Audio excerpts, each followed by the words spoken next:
Wajah Indonesia dari belahan negara lain. Ribuan warga kita mengamuk di kantor Konsulat Jenderal Republik Indonesia di Jeddah, Arab Saudi. Negara dianggap tidak melayani mereka dengan baik.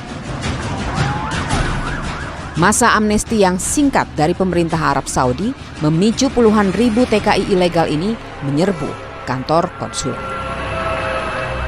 Ribut-ribut yang menewaskan satu orang ini disorot dunia tentang sebuah negara yang ratusan ribu warganya terlantar sebagai tenaga kerja ilegal.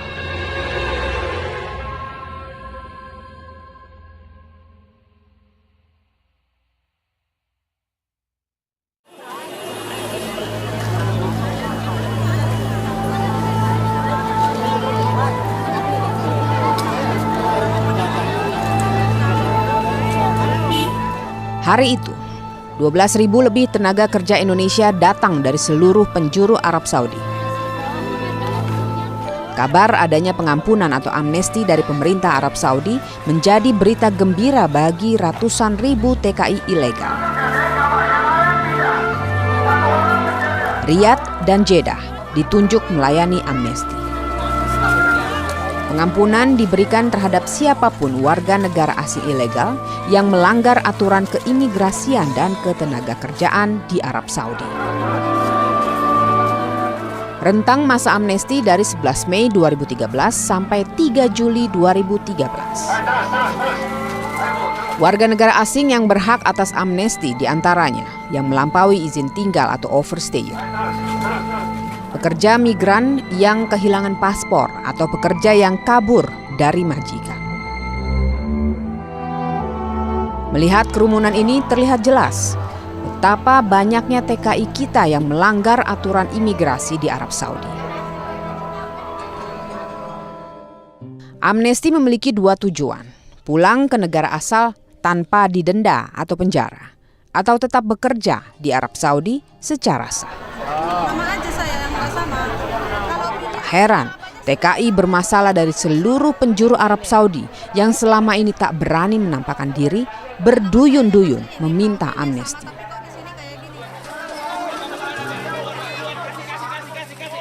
Terik matahari 50 derajat Celcius sudah tak lagi menyengat.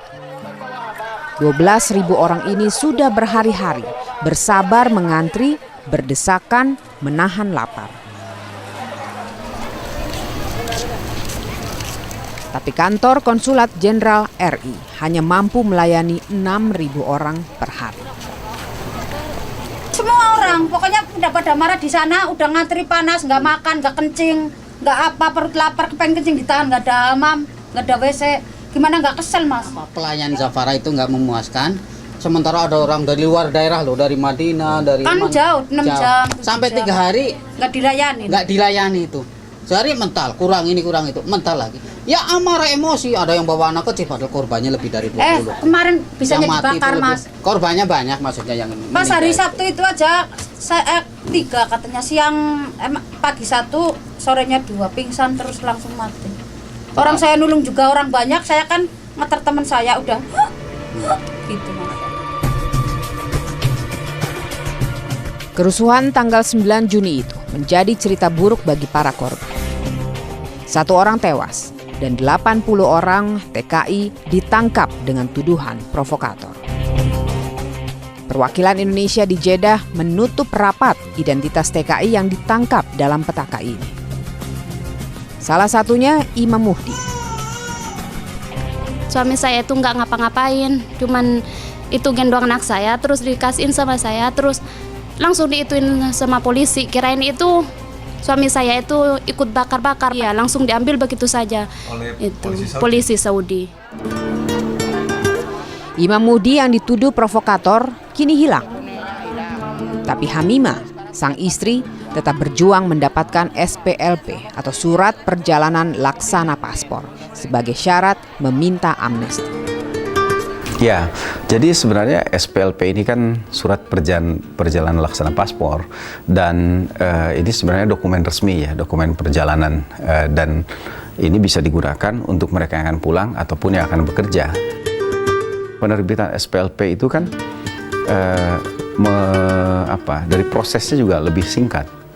Jadi misalnya untuk pembuatan satu SPLP sekitar 7 menit, sedangkan untuk paspor itu 20 menit. Tidak mungkin kita mengeluarkan paspor di tengah-tengah pemohon yang jumlahnya sangat besar.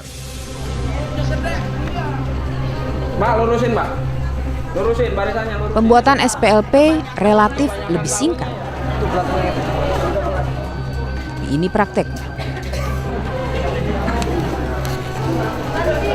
Kami mengikuti Rini, TKI ilegal asal Cianjur, Jawa Barat yang melampaui izin tinggal selama 8 tahun di Arab Saudi. Rini ikut berdesakan mengantre di KJRI. Tapi ia gembira karena dijanjikan oleh KJRI bahwa SPLP-nya sudah dapat diambil. KJRI menetapkan aturan hari Senin sampai Kamis adalah jadwal untuk pendaftaran pembuatan SPLP. Dan Sabtu Minggu adalah jadwal pengambilan SPLP. 3 jam mengantri dengan sabar. Tapi inilah yang Rini temui. Ibu Rini saya teh, cuma teh di pengaduan teh ya, di pengaduan teh, tanyain teh. Iya teh, benar teh.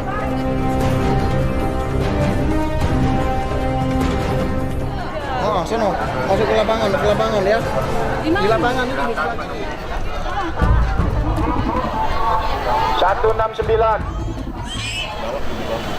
17 itu. Apa? 17, meja 17 itu. Waalaikumsalam. Hah? Hah? Iya, duduk aja dulu sebentar Bu ya. Mungkin masih di imigrasi nih Mbak.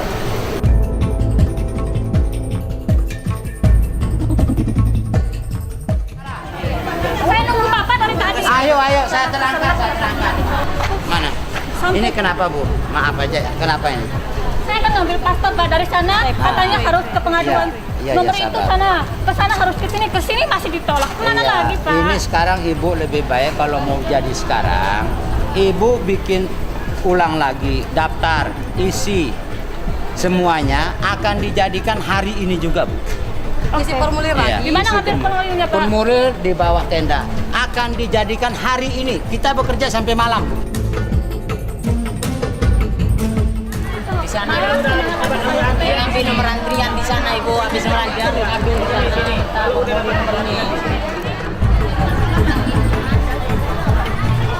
Saya datang dari pagi, katanya hari ini saya dapat paspor. Ternyata saya malah ditolak dari kantor sana pengambilan paspor. Katanya saya harus mengadu ke kantor pengaduan. Dari pengaduan saya ditolak, katanya ada di imigrasi. Katanya dari imigrasi masuk ke imigrasi, saya ditolak juga, katanya nggak ada paspor, harus bikin paspor lagi. Udah berapa jam dari awal? Saya datang dari jam 6. Jam 6 sampai sekarang jam 1-an nih ya? Iya, belum dapat hasil. Belum dapat hasil. Terus apa? Mereka bilangnya apa? Mereka bilangnya kan bikin sabar, pertama harus bilang ke saya sabar, harus bikin paspor baru lagi. Hari Senin katanya jadi paspor saya. Baru hari Senin jadinya? Iya. Marah, lelah, dan kecewa. Perjuangan selama 7 jam harus dibayar dengan pulang tanpa hasil. Dan Rini tidak sendiri. Puluhan ribu TKI menghadapi model pelayanan sama di KJRI, di pingpong, dan tak jelas kapan SPLP bisa benar-benar di tangan mereka. Jika satu SPLP untuk satu orang saja butuh waktu berhari-hari, bayangkan ada 100.000 TKI ilegal yang mengharapkan dokumen sama untuk meminta amnesti.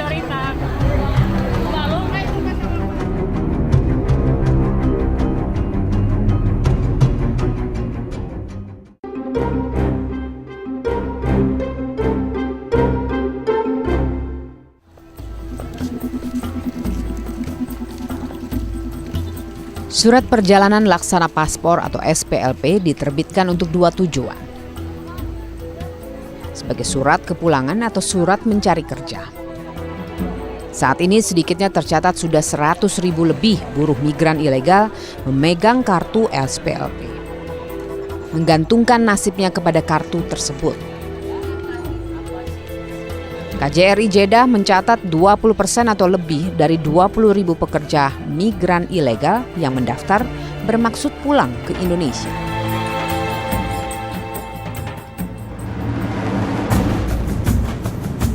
Dan kami mencoba membuktikan kesaktian SPLP. Tim Berkas Kompas menuju satu penampungan pekerja migran ilegal. Kami menemui beberapa orang yang sudah memegang SPLP yang ingin pulang ke tanah air. Katanya dulu kalau sudah punya ini paspor, udah Bu kamu pulang, beli tiket sendiri, pergi ke Jawa Barat dulu, pergi ke Jawa Barat nanti ditok udah pulang kamu. Nah, saya pergi ke Jawa Barat Sorofia. Dari Sorofia itu pergi ke Tarhel, sudah dipergi ke Tarhel sama Jawa Baratnya. Apa ini? Mau pulang Pak?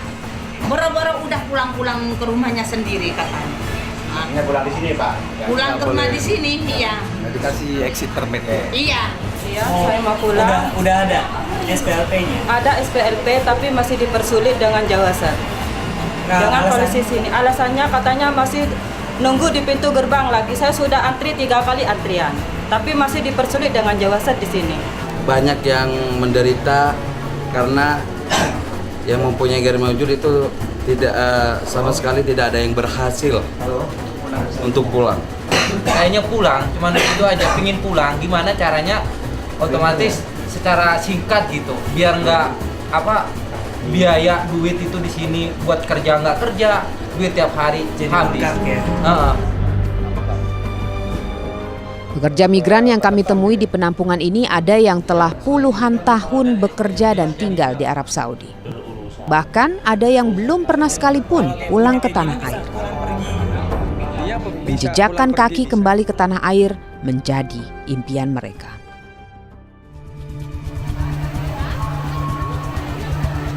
Dari berbagai wawancara ke puluhan buruh migran, hasilnya sama.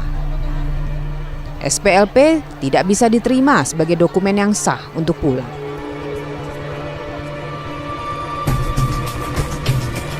Hari ini adalah hari terakhir pengurusan exit permit atau izin kembali ke negara asal di imigrasi Matar Gadim, rumah detensi Jeddah.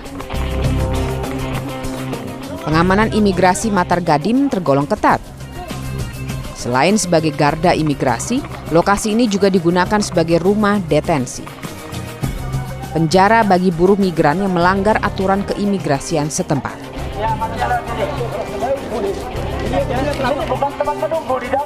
Untuk melihat secara langsung keadaan di imigrasi Matar Gadim, tim Berkas Kompas bergabung bersama para imigran gelap.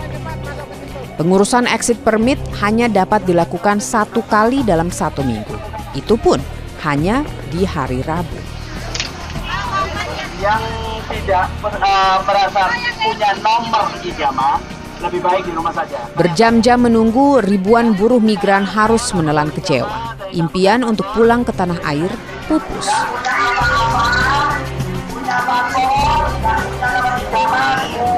Ribuan buruh migran pemegang SPLP di Jeddah ditolak saat akan menggunakan SPLP untuk pengurusan kepulangan. Penolakan ini tak hanya oleh imigrasi Matar Gadim, imigrasi Al-Rehab, imigrasi Abrak Ragama, Kandara, dan imigrasi Bandara King Abdul Aziz juga menolak untuk memproses exit permit dengan SPLP. Jadi dalam beberapa kasus kita sudah memproses mengganti menjadi paspor. Jadi ada beberapa kantor imigrasi di luar Jeddah yang memberikan iqomah atau izin tinggal ya kepada mereka akan bekerja ya di atas SPLP. Tapi ada juga kantor imigrasi termasuk di Jeddah kami mendapat laporan mereka menolak. Nah ini yang kita pertanyakan juga. Ini pemerintah Indonesia gagal membantu warganya untuk memanfaatkan amnesti. Jangan dipaksa untuk memberikan SPLP karena Saudi udah jelas-jelas bakal menolak SPLP itu bagi yang mau bekerja. Mereka tetap menuntut paspor lama. Betulnya tahu bahwa SPLP ini sesuatu yang sia-sia gitu. Iya, saya sangat yakin mereka tahu. Katanya surat sakti pengganti paspor. Katanya dokumen sakti untuk pulang. Tapi SPLP tidak bisa dirasakan manfaatnya bagi puluhan ribu buruh migran yang rindu tanah air. Lalu apa kata negara? Awalnya memang setiap negara itu diberi waktu seminggu 1 hari. Nah kebetulan Indonesia hari Rabu ya bersama beberapa negara lainnya.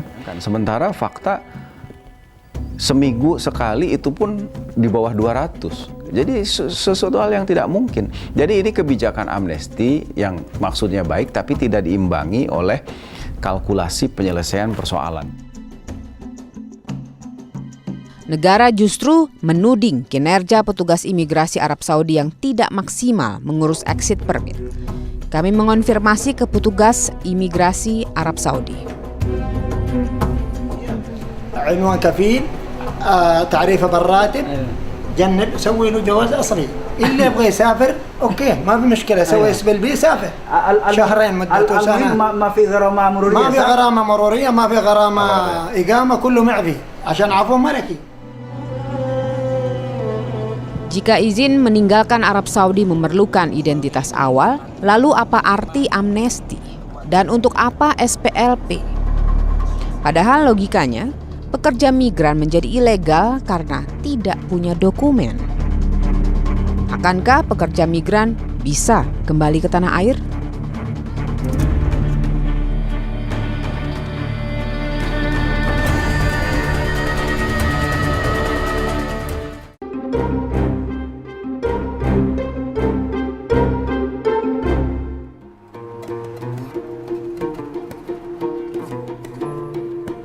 (3 Juli 2013, masa amnesti berakhir.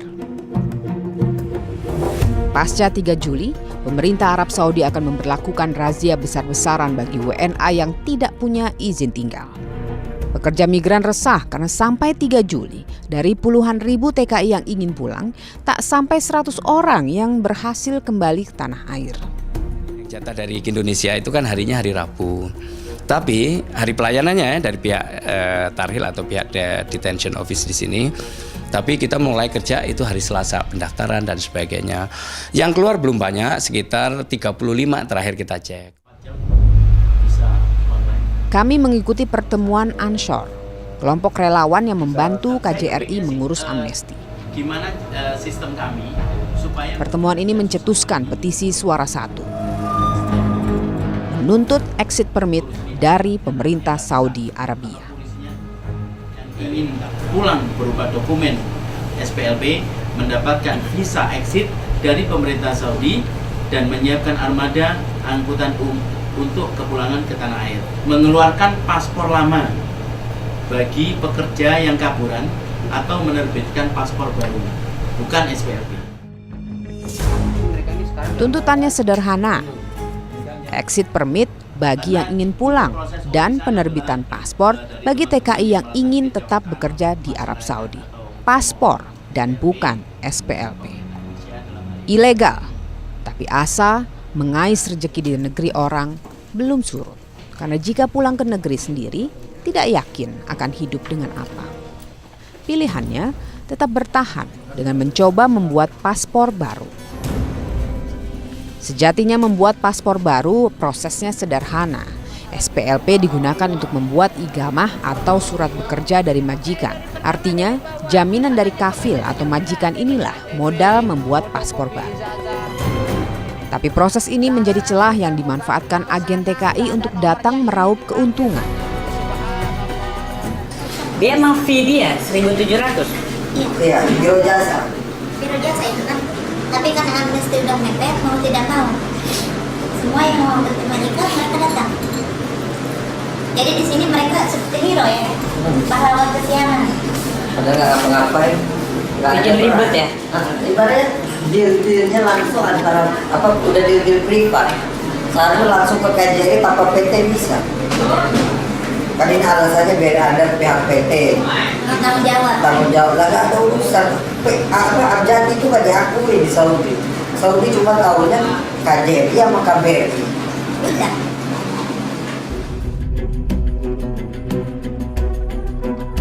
Dalam pertemuan dengan petugas KJRI Jeddah, kami menemukan ketidakwajaran yang dilakukan oleh perwakilan luar negeri Asosiasi Perusahaan Jasa Tenaga Kerja Indonesia atau Abjati. Kami menghitung perbandingan biaya pembuatan paspor di KJRI dan di Perwalu Abjati. Pengurusan paspor di KJRI membutuhkan biaya Rp65 atau Rp172.000. Bandingkan bila mengurus paspor melalui Abjati.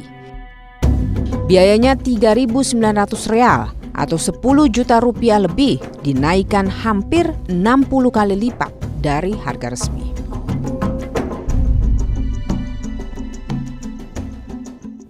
Kehadiran Perwalu Abjati ini tidak menguntungkan buat warga, tidak ada manfaatnya. Malah